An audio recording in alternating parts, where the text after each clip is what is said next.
Hi, this is Gregg Oppenheimer. Welcome to something new, at least for me, remotely produced online radio theater. And this is just going to be the first of many broadcasts, I hope, in the coming months. So please click the subscribe button so you'll get notification of the next one. And now, since I can see that my cast is fully dispersed and ready, let's begin. The Private Lives of Ethel and Albert, written by Peg Lynch.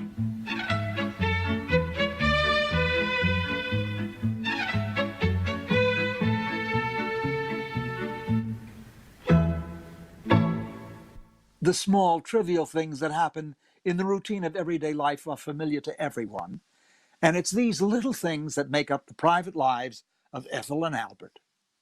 Today, we find that Albert is on his way to a business convention, and Ethel is watching out the window for the taxi to come. It's not nice to eavesdrop, but it is fun. So let's peek through the keyhole, shall we? Albert, there's a car coming down the street. I think it's your taxi. Yes, it is. It's a taxi. Albert? Yes, I'm coming. Now, where's my coat? My coat. I need my coat. I'm holding it. Oh, yeah. I didn't even notice. Oh, just calm down. You know me. I always get nervous when I have to get up in front of people. I just hate giving speeches. Oh, you'll be fine. You always are. Now you've got a long train ride ahead of you, and it'll give you a chance to look everything over.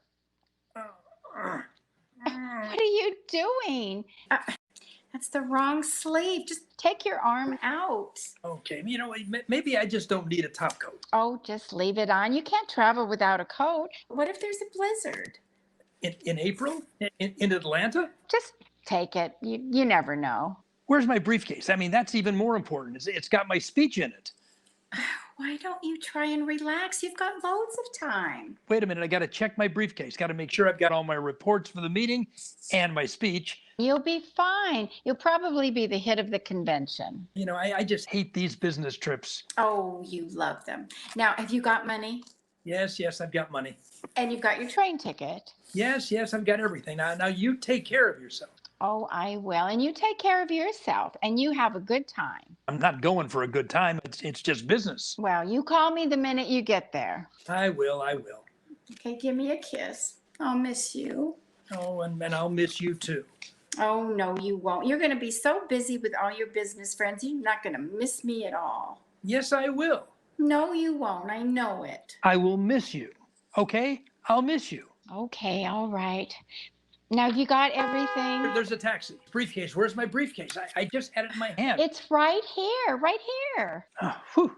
It's got my speech in it, you know. I mean, it's the reason I'm going. I mean, if I don't have my speech... Well, you do have it. Now, don't leave it on the train. Lord, no. Now, good luck, dear. Now, you call me when you get there. I will. Okay, you call me. I will. Now, give me a kiss. Good luck, dear. Good luck. Okay. Goodbye. Goodbye, dear. You look wonderful. Very handsome. I wish I were going with you. Now, you have a good time, dear. What? Oh, I'm sorry. Well, what's the matter? Well, it's not my taxi. It's for the Pattersons. Oh, I'm sorry. Well, just come on back in. It's for the Pattersons. I'll bet Jeanette's mother is going back to Omaha. I don't know about that, but the taxi is not for me. Anyhow, where do you suppose my taxi is? Oh, it'll be here. You've got plenty of time. Just come on back inside. Oh, all right. Oh, and close the door, honey, so all the heat doesn't go out. Well, there's no sense taking your coat and hat off. Just come on in and sit down. Oh, yeah, okay. And relax. Oh, yeah. Now, don't you worry. I told the taxi people that you were catching the 9:56 train, and they said somebody would be here in plenty of time. Fine, that's fine. Well, you're all set anyhow. Now, you have enough money. Yep, got the money. And you have your ticket. Oh, yeah, got it right here. Good. Well, now you take care of yourself. And you take care of yourself. I will. Huh. I don't see any taxi coming down the street. Well, I'm sure it won't be long, though. Well, it's getting hot in here with my hat and my coat on. And Oh, just leave it on, dear. Just leave it so you don't have to rush at the last minute. well, yeah, that's true. Now, you sure you have enough money? Yeah, I've got enough money, sure. Oh, fine. And your ticket. Now, just check your pocket again just to make sure. Yep, it's right here. Good. Well, now you have a good time. I will. Well, but remember, I'm not going for a good time. I'm going for a business convention. It's hardly a good time. Well, Now, you take care of yourself. I will. Lock the doors at night. Oh, I will. And I'm going to miss you. Well, I'm going to miss you too. And you have a good time. But I'm not going for a good time. It's a convention. Lots of business meetings. Okay. Oh, and give my love to Mildred. Yeah, I will. Mildred who? Mildred Paulson, when you see her in Chicago. I won't be seeing anybody in Chicago. I'm going to be dashing from one station to another to make connections for Cincinnati. Oh, I know, dear, but you'll see Mildred for just a minute. And I just meant, just give her my love when you give her the galoshes. Give her galoshes? Who's galoshes? What are you talking about? Well, what are you talking about? Didn't you pack them? Pack what? Mildred Paulson's galoshes. I most certainly did not pack Mildred Paulson's galoshes. I don't even know Mildred Paulson. Myra Pemberton's sister. You met her. Well, I don't remember. She was visiting Myra last week from Chicago, and she left her galoshes. Now, Myra knew you were going through Chicago, and she said, would Albert take the galoshes to Mildred? And I asked you, and you said you would. I never said that. I asked you, and you said yes. I never heard you say anything about Oh, that. honestly, Albert, you just don't listen. Look, it doesn't matter now because I won't have any time anyway. I'm going to go get them. Now, I put them right upstairs by your suitcase, so you'd pack them. Look, I haven't got time to deliver anything to anybody in Chicago. But it's all arranged. Wait. What's all arranged? Oh, honestly, Albert, I explained it all at breakfast this morning. You just don't listen. Well, never mind. I'm going upstairs and getting the galoshes. Well, wait a minute. Ethel. Now, don't go running upstairs to get anything. First of all, I don't have any room for anything else in my suitcase. Certainly no room for galoshes. Ethel. I'm getting them. Ethel, now listen. Don't bother. Did you hear me? I hear you, but it's not going to be any bother. I've heard that before. It's not going to be any bother. It's all worked out. Oh, look, I'm only going to be in Chicago for a few minutes. I've got exactly 40 minutes to get across town from the LaSalle Street station to the Union station. I won't have any time to be taking any galoshes or anything else to anybody. I'll be lucky to get a cab and make connection. Ethel, don't bother. It's no bother. We've got it all worked out. It won't take any of your time. Just open your suitcase, Albert. No. I'll do it. Let go. Oh, look, the taxi's going to be here any minute. Well, it's not here yet, and this won't take me but a second. Oh, don't put those dirty overshoes on my clean shirts. They're not dirty, and I'll put them right here, right where you can get right at them. Now, just hand me a newspaper. Look, the taxi's going to be here any minute. Ethel, I've got 40 minutes between trains in Chicago to get from one station to another, and I'm going to be half crazy as it is. You'll make it. It's all arranged, and it won't take you but a minute. Now, if you will just concentrate. Now, when you walk off the train in Chicago, you just go through the gates, and Mildred is going to be standing there ready to take the galoshes. Now, what is so complicated about that? Well, maybe, I guess. Well, however, if she is not there. That is what will happen. She won't be there, and I won't know what to do. That's what always happens. Oh, relax, honey. If she misses you in the crowd, then you go straight ahead until you come to a small coffee shop in the station. Then you go around the corner, and there's a small newsstand, and Mildred will be standing right there. And she said she'd stand in front of the cigars so that you'll know her. Why? Does she smoke cigars? Oh, don't be silly. Anyhow, she'll know you. And she thought you were just wonderful, and she thinks it's just so sweet and dear of you to bring her galoshes to her. I don't remember ever even meeting Mildred Paulson. Well, you did. Now I'm putting the overshoes right on the top here, so all you have to do is open the suitcase. Just sit down, will you, so you can pay attention? I've never even heard of Mildred Paulson. Where's my taxi? You met her at the church bazaar. Now, if by the wildest chance Mildred is not at the cigar stand, of course she's going to try and be there, but she's cub mother this week, and she said that she's going to... Wait, she's what? Listen, please, cub mother, Boy Scouts, cubs, and it seems that she's cub mother this week, and she has to round up some cubs and take them to a meeting, and she's sure that she'll get to the station in time, but now if for some reason she's not there, then you're to call Stanley. Well, listen, I don't have time to... Who is Stanley? Her husband. Oh, why do you pack your suitcase this way? I wish you'd let me do it. Just leave it alone, please. I know where everything is. Now listen, Stanley is Mildred's husband. Now have you got that? I don't know what I got. I just wish you'd stop discombobulating all my clothes. I'm not. I'm just putting these overshoes on the top. Now, please listen so you can get it straight. Look, the taxi's going to be here. My suitcase is going to be a mess. No, here, look, it's right in the overshoe. Here is Stanley's number. What? Stanley's number, Mildred's husband. It's his office number. Now, I'm putting it right in the overshoe, right here. Now, you call Stanley if Mildred is not there. Now, he's in real estate, and this is his office number. Now, he's sure to be there unless his mother, who's been visiting, decides to go back to Denver this Wednesday instead of next Wednesday. Are you listening? Not really, no.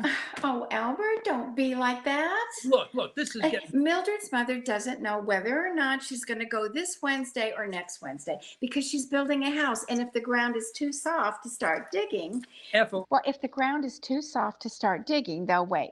But if the men can start, she's flying back today, and then Stanley will have to take her to the airport. So if Stanley is not in the office, then you're to ask for a Mr. Edwards, and he'll know who you are. And he'll send the office boy over to the train station.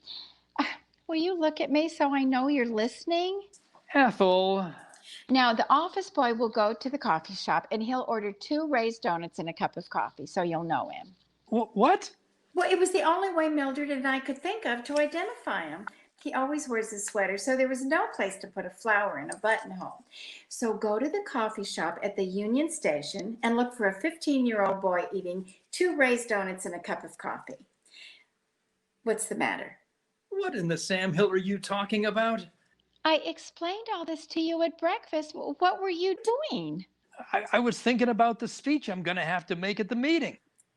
Albert, you cannot tell me that you've not heard something about Mildred Paulson's overshoes. Well, yes, now that you go on about it, I guess I have heard something, but I really didn't pay much attention because I certainly had no intention of...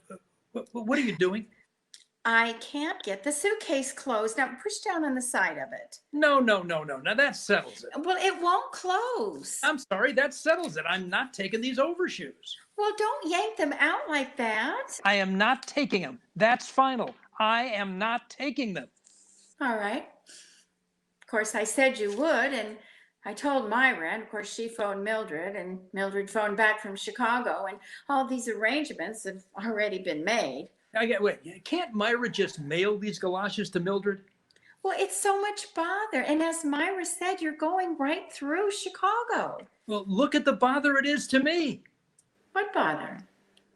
All right, just forget the whole thing. Why is it that you can't go on a trip without somebody asking you to take something to somebody or to call somebody you barely know just so you can say hello? Oh, that's another thing. Forget it. I'm not calling anybody, and I'm not taking anything. Forget it. Just forget it. Forget it. Look, sweetheart, let's face it. I said just forget it. It's fine. Look, Mildred won't be there. You know how these things go. Then I'll call whatever his name is, and he won't be there. Stanley. Yeah, Stanley, and he's not going to be there. And... He's not supposed to be there. You're supposed to call him at his office. All right. So he won't be at the office, or if he is, he's going to be busy, and he'll wonder why in blue blazes this total stranger is calling him to talk about his wife's overshoes. I said forget it. You don't have to do one damn thing. I'll tell Myra you didn't want to, that you just didn't feel like bothering. Oh, that's nice. Makes me look like a heel. Well, what do you want me to say? Myra and Harold have always been so lovely to us. Harold borrowed my ladder 2 weeks ago, and he still hasn't brought it back. Oh, forget the ladder. No, look, it's right out the window. See, it's leaning up right up against his house.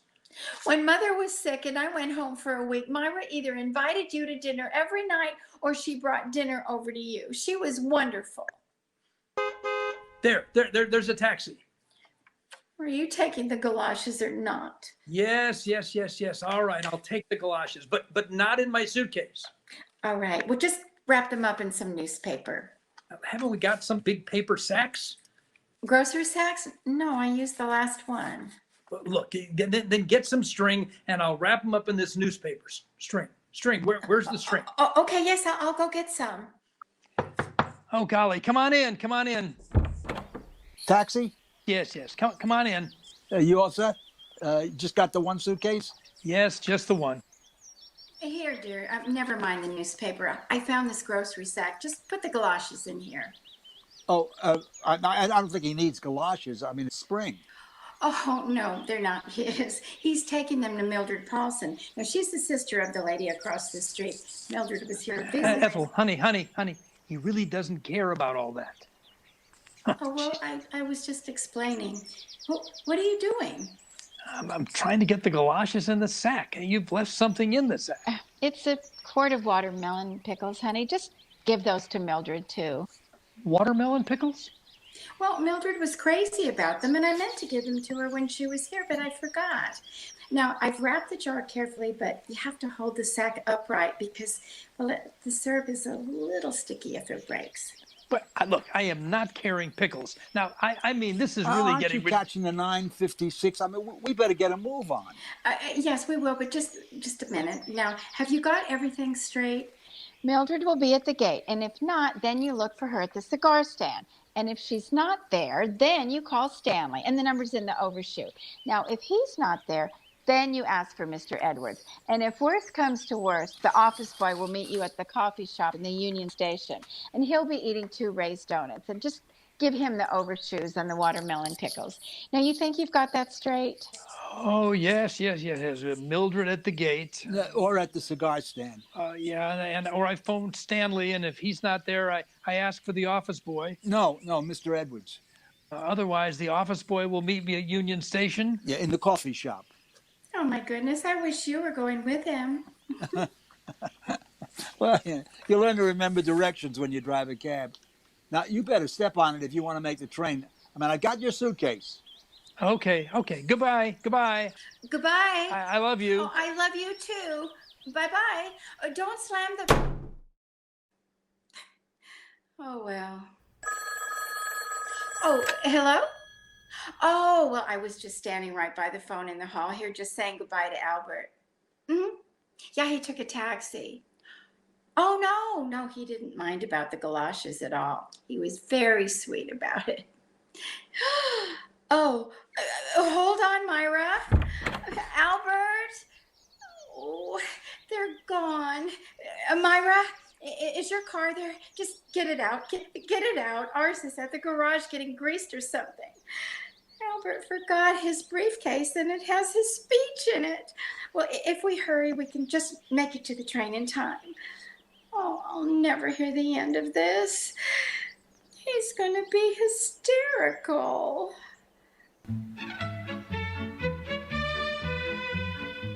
The Private Lives of Ethel and Albert was written by Peg Lynch and starred Beverly Washburn as Ethel and Stuffy Singer as Albert. The taxi driver was yours truly, Ivan Cury. Today's program was produced and directed by Gregg Oppenheimer. This is ABC, the American Broadcasting Company.